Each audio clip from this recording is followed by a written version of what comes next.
What is up, guys? Smooth here, back with another Runescape video.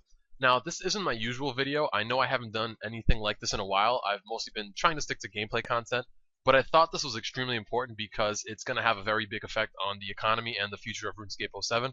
So I thought I'd talk about it to you guys, and I want to get as much feedback as possible because if you guys give me, some overwhelmingly positive input, I could probably bring this up to a JMod or something and maybe get it implemented. So again, give me as much feedback as you can. If you agree or disagree with anything I bring up, I would love to hear it. So as you guys can see, and many of you probably voted, we got about 64,000 votes here.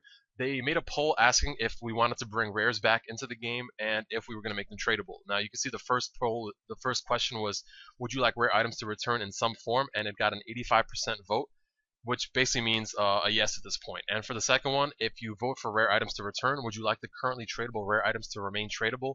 And that also got a 75% vote. So basically, since the polls are ending tomorrow, it's pretty much set in stone that they are going to be brought back and they are going to be tradable. Now, as you guys can imagine, this could potentially have a very good or very bad effect on the economy.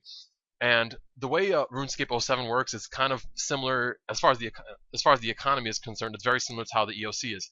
Money just keeps on coming into the game and it never leaves. That's one of the reasons why you see everything is getting so heavily devalued in EOC. And I really don't want to see 07scape go in the same direction. It's kind of like, it's basic economics. If everybody has 10,000 loaves of bread, the value of one bread, you wouldn't pay a lot for one loaf of bread because there's just so much of it present. You know what I mean? So as far as whether they actually bring it back or not, it's not really. I don't find it to be extremely important whether they do or they don't. But if they do, the way they implement it is extremely crucial because again, it can cause a lot of problems in a lot of different ways. I think it's extremely important that first of all they make it into some sort of a money sink. So that way money actually leaves the game and things don't get so devalued, gold doesn't get so devalued over time. So I have kind of two suggestions as far as how it's going to be implemented, and the first one is a little complicated, although it could be very good as far as keeping the economy balanced for a very long time, but it would probably take a lot of coding on Jagex's part to actually implement it. Now, the main problem with the way the economy works in both versions of the game is that high alch brings so much money into the game so easily, meaning that you don't have to do much. You just need to acquire a lot of items and a lot of nature runes and just high alch them, and then boom, tens of millions of money is brought into the game every day. I think Alkin actually told me that if you alch a certain type of hide and get 99 crafting, you'll basically bring in about 300 million gold into the game. And considering the number of people that actually play in high alch, and that's pretty much the main way that people get magic levels nowadays, you can imagine a crazy amount of money is going into the game on a daily basis.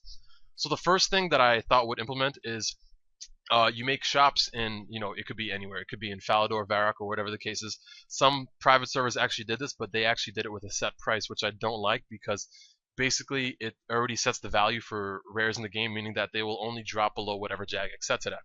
With this method, I was thinking that you could possibly have a set value to start with, so it could be anywhere from say 300 to 500 million, and you'd have alching having an effect on the price, meaning that every time that somebody alched any item in the game, the amount of gold that was brought into the game, a percentage of that would be added to the price in the store, and every time somebody bought something, it would lower the price eventually, and it would lower it, say, every 4 hours or so.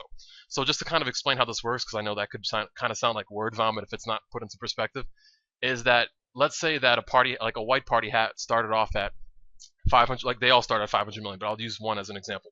It starts off at 500 million, somebody alchs, call it a U longbow or whatever, and it brings in 500 or so GP into the game. Again, just throwing a number out there.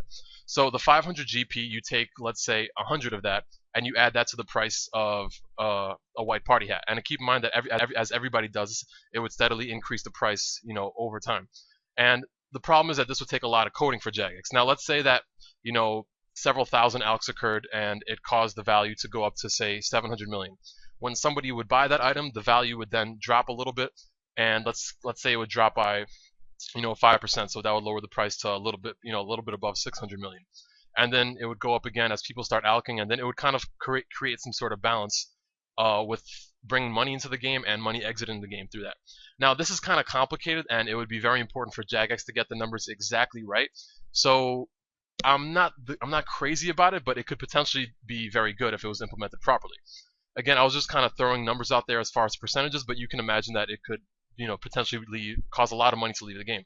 Now, the second method I like a lot, and I think this would probably be by far the best way to implement it, and I've considered a lot of ideas. I've spoke with some other people about it, some other YouTubers as well, and this is to actually create a party hat raffle. Now, the great thing about this is that you can actually have a very differentiating price for all the rares because they would kind of self-regulate themselves. So let's say that you started off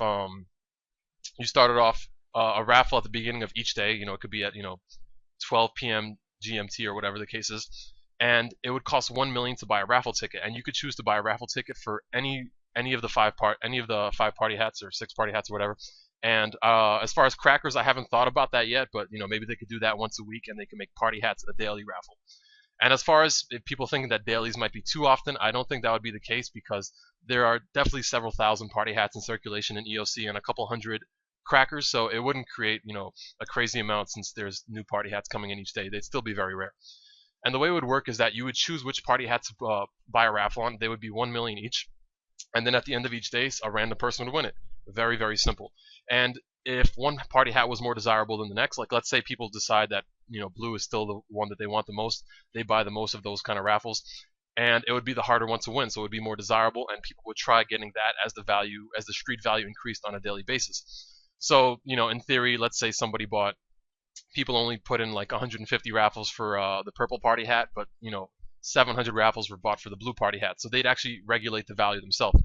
And this could potentially cause a lot of money to leave on a regular basis. I'm sure that, especially in the first couple months of release, that a couple billion would probably leave the game on a daily basis. I could see, anywhere from 200 to 500, for each party hat. So that would be 200 to 500 million leaving per party hat, being roughly 3 billion gold leaving per day. So I think this could potentially be an amazing way. It's very simple for Jagex to implement, and it still makes rares very rare. It's not the kind of thing where you're just creating stores and only the rich people can buy them. It does give the smaller player a good chance of some hope of actually trying to get a rare one day. If they don't get it through the raffle, they could of course buy it. So it does work both ways, and it could balance the economy for a very long time, because keep in mind, this will regulate the economy heavily over a very long period of time. So those are the two ideas I thought I'd bring to you guys. Again, I think the first one is great. I just think that it's kind of challenging to code, and I'm not sure how I feel about Jagex actually implementing that, because they do have a tendency to not exactly get the numbers right, as far as balancing equipment and balancing the economy. So I'd almost want to side shelf that one. I think the raffle one is very easy, and again, it's kind of like capitalism. You guys can always regulate the price themselves. So if a party hat becomes undesirable, less people will try to buy it. There will be less raffles bought towards that. The more expensive ones, more people will try to get it. So I am sorry if this was kind of a long-winded video, but I hope I kind of made the topics a little bit clear to you guys. But these are going to be basically brought back into the game right now. It's almost set in stone. We're going to find out tomorrow.